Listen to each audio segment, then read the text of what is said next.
Hi, I'm Tim Upson. We're here at the Hampton Court Flower Festival, just about to go into the Floral Marquee, full of some weird and wonderful plants. Let's go and see some of those botanical marvels. Please come this way.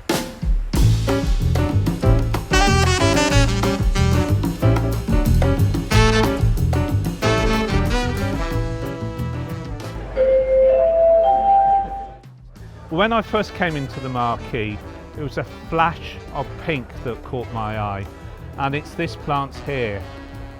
It's the angel's fishing rod, or Diorama pulcherrimum, and well, maybe this demonstrates beautifully where it gets its name, the angel's fishing rod.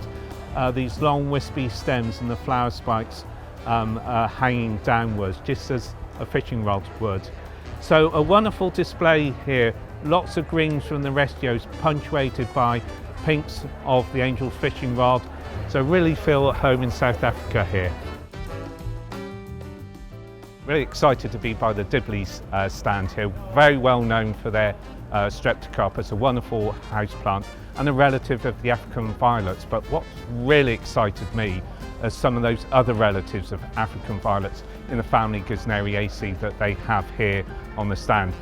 Primulina, and here you can see them here, these wonderful drooping flower heads, these massive leaves, really almost looks like African violets on steroids. Pale yellows here, but this wonderful purple colour here as well. I can't remember the last time I saw these, so fantastic to see this array of African violet relatives here on the Dibley stand.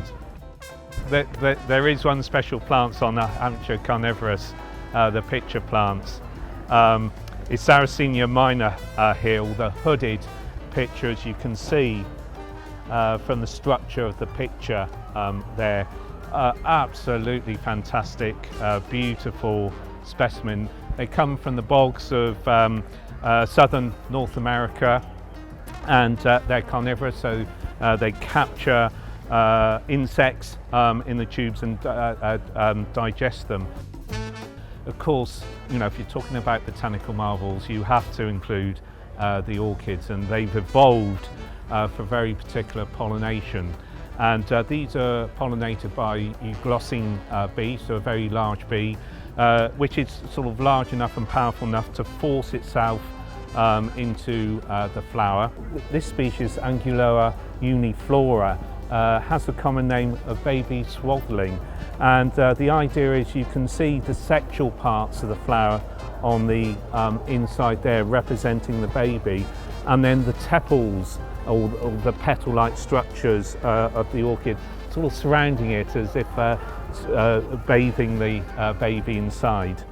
But it's all about pollination, and it's about how the bee enters the flower and collects the pollen. We're here at Surreal Succulents looking at some of their fantastic plants that they've got here. Now there's one group which has particularly taken my eye. Really got to know them when I was exploring the Canary Islands, and of course this is where most of the plant diversity comes from. And one here which is in rather spectacular flower is Aeonian tabula, or if you like the plate Aeonium. And as you can see, it forms these very flat rosettes, so it grows on the lava cliffs in the Canary Islands. And then just every so often, once it's reached a suitable size, it produces these spectacular flowers. And actually that rosette will die. It will put all its energy into flowering and producing seed for the next generation. So Aeonians, whenever they flower, they're always a spectacular sight. So beautiful to see these plants here. Really excited to see the Manny Hawk here, but not the usual one that I know from the tropics, which is cassava cultivated for its roots. But this is a much hardier one, Manny Hawk grey hammy, and it's got such beautiful leaves there. Really brings a tropical feel and effect to any garden. And you know, just been chatting, and it does seem to be hardy. Maybe needs a slightly warmer position, a bit of mulching in the winter, but my God, well worth finding a south facing wall to grow this plant.